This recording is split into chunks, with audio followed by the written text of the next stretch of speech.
Maxime Cône ce mardi à Ouagadougou, PH-Coassi, le Burkina Faso, la Côte d'Ivoire, le Ghana et le Togo ont mené la semaine dernière une opération conjointe sur leurs frontières ayant permis de neutraliser ou d'interpeller des terroristes et de saisir d'importantes quantités de matériel, selon le ministre burkinabé de la Sécurité Maxime Cône. Cette opération conjointe est le résultat de l'initiative d'Accra, dont l'un des objectifs est la mutualisation des renseignements et l'organisation régulière d'opérations conjointes afin de freiner la progression du phénomène terroriste et les multiples menaces à la sécurité, a-t-il d'emblée expliqué à la presse.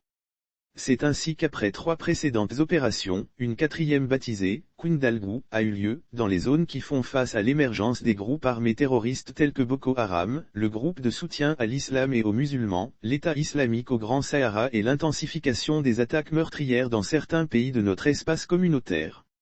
Le climat d'insécurité entretenu par la criminalité transnationale, les trafics de tout genre, les vols à main armée, les enlèvements et les assassinats ont justifié la conduite de cette opération conjointe multilatérale qui a impliqué le Burkina Faso, la Côte d'Ivoire, le Ghana et le Togo, a expliqué le ministre de la Sécurité burkinabé.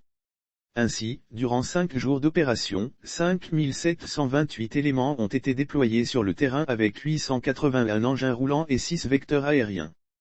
Ces activités de sécurité ont permis d'interpeller 300 suspects dont plusieurs étals recherchés par nos services de renseignement, de saisir 53 armées à feu, et d'importantes quantités de munitions, s'est réjoui Maxime Cône. Au plan national, cette opération a permis de détruire 5 bases terroristes, interpeller 41 suspects. Une trentaine de terroristes ont été neutralisés lors d'affrontements avec des unités dans les forêts du sud-ouest et des Cascades. Parmi eux beaucoup étaient fichés et recherchés, a souligné le ministre, précisant que des moyens roulants et des cartons de munitions ont aussi été saisis.